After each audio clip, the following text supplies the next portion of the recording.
Looks like a tanker airplane. Why is there no sensor saying anything? That could have been so much more worse. It's day 3 of working on the Mazda CX-50. What we've done so far is we've put the hood on, we've put the fender on, and we left off with the door, lining it up right here. So we still need to fully attach the fender.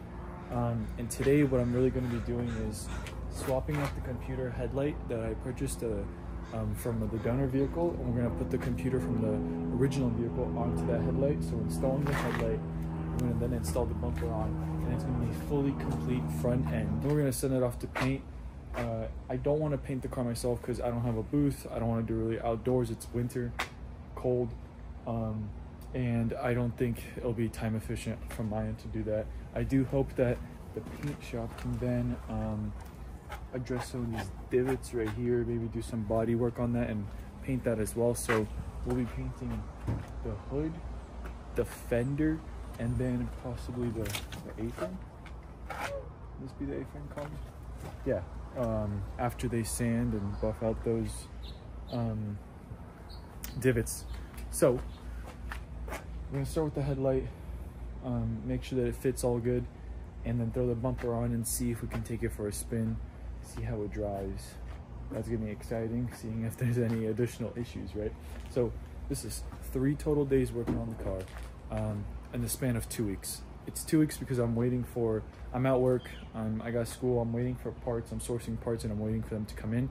So, but this is my 3rd day working out here, and thankfully the weather is all good today, so it's not as windy as last time.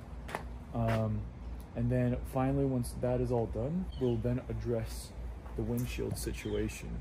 Yeah, we'll have to then still focus on installing all the plastic and windshield wipers underneath in the engine bay, but those are the small things, and we can address that, you know, once it's all put together. So start with the headlight. Fill up here, ratchet duty. Got the computer out of the first one, I'm gonna put it in the second one. Philip went ahead and is now screwing this old one into the new headlight. Then we're also gonna address this issue where it was bent. I'm gonna take it out, go try to bend it back into place to allow the hood to pop up, you know, so it uses its full length and its full functionality. So installing the headlight, we got a bracket here that goes here, and then connector plugs up to right over here, and it gets tucked away under, if you could see under right here, clips, there you go, now it sits there.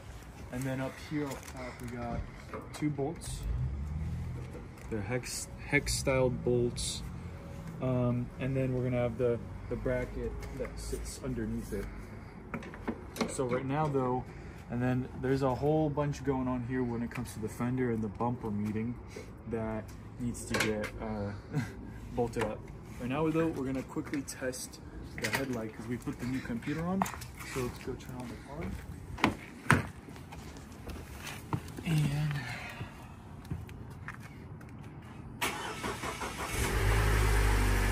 it works.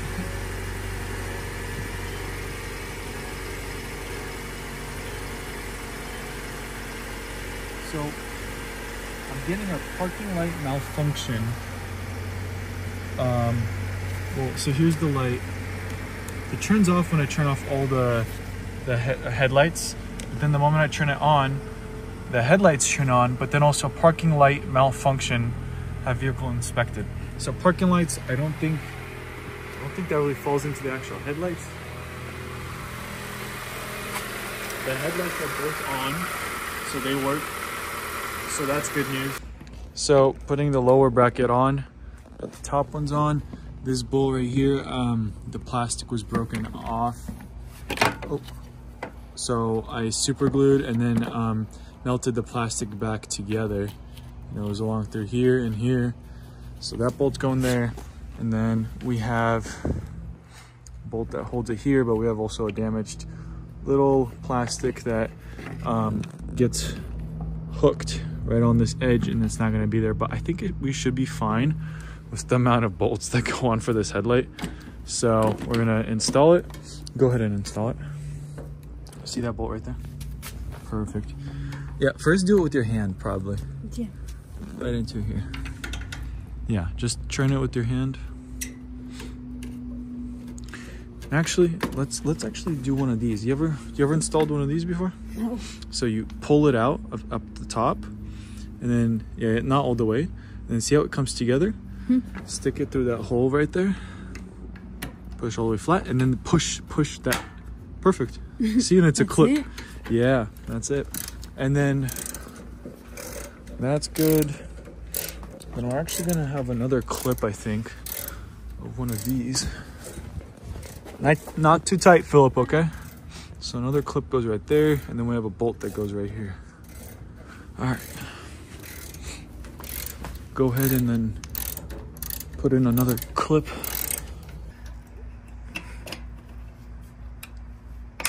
Bam, look at that, professional.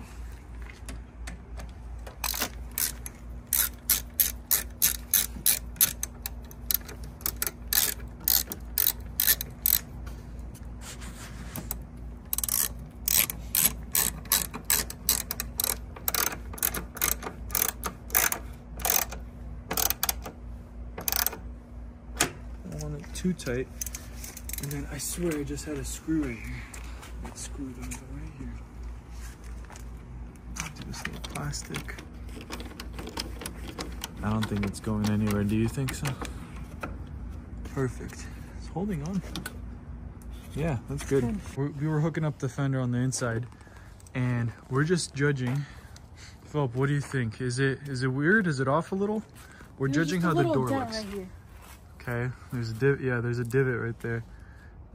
And then I'm kind of seeing a little indentation, a little right here, yeah? Let's go check the other side, see what it looks like. And then this is what the other side looks like. So yeah, I think there might be a difference. I don't know. Maybe it might be the lighting.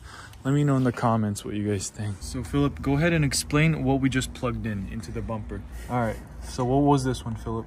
So this one, they had 2 cords. We blowed out the water from it and we plugged them in. Yep. And then we did the same. This other side doesn't have it. So we did this one on the other side also. So these are the fog lamps, right? Yeah. Or the parking lights, I think, actually. That we had that on the dashboard when I was telling us the code. And then this is the sensors on the front. So these are the sensors, and then these are the parking lights, I believe. And we'll check these once we go and turn on the car, once these are plugged in. So let's go ahead and now finally install the bumper. And these actually are just clips. Here's the bumper. It is dark a little outside, but we still need to clip the top. But this is essentially it. We got a front end assembled. Yeah, perfect. Got some light on it. Yeah. Let's close the hood, see what it looks like. Oh yeah, look at this gap. Ooh, got the headlights on. They turned on automatically. There's those parking lights down there. Phil, remember you were talking about that? Yeah. Perfect. Yeah, there's the front end assembled. Now we gotta put the windshield on, but we'll clip it on and we'll probably try to take it out for a quick little test drive. What do you say, Philip? Let's do it? Let's do it. So we got our boss here pulled up, project manager. So we got the bumper on and we secured all the plastic pieces at the bottom all the way around, and we're gonna take it for a test drive. We are missing the trims that go on top right here, but everything's secure. It's not gonna touch the wheels, and we're just gonna take it up to speed, see if anything else is wrong with it before we start fully assembling it permanently. I did order additional fender liner that's gonna come in, so oh wow, nice, an airplane. So the car's on, it's fully assembled, it's all good. Plugged up the lights. I'm a little slightly concerned with the wiring right here, but there's only one piece that's loose. Everything else is good. so we won't go too fast. And then the lights here are off. So we plugged up the bumper and they all turned off, so we got no malfunctions, which is great. We're test driving it and we hear this noise, and then I look under and look at that thing. That's the axle. Oh, it disconnected? Just disconnected and rusted. So that's not good. But the rear wheels, so it's only being pulled by the front, which is funny. So let's go park it back at the house. What do you think about that, manager? I have no idea. No idea. What do we do? What do we do? Why is there no sensor saying anything? Yeah, that's a good question. This loud like noise, ruffle like underneath the car, like something spinning as we're moving. The moment we stop, there's no noise. So check it out. I'm with my manager here. Look at that thing. Oh my goodness. And I was gonna drive at 60 miles an hour. Isn't that crazy? Imagine if this didn't happen until I'm out on the road. But if you just look at it, you could see where it's supposed to go, and it has no nuts on it. I don't like how it's rusted, but it has no nuts on it. So we're gonna try to, I think it might be as simple as just connecting it. And yeah, dude, this looks like a tanker airplane. It's like 6-7 where they have that thing sticking out. But oh, that could have been so much more worse.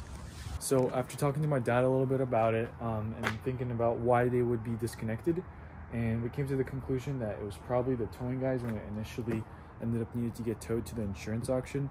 They disconnected the back drive shaft so that they could tow it, and so that these wheels can roll on the ground, because you're not supposed to tow all-wheel drive. So that's my conclusion on it. If you don't think that that's the right answer, let me know, because I am curious what it could be, why it's disconnected. That's it for today, and I'll update you guys whatever happens next. Stay tuned.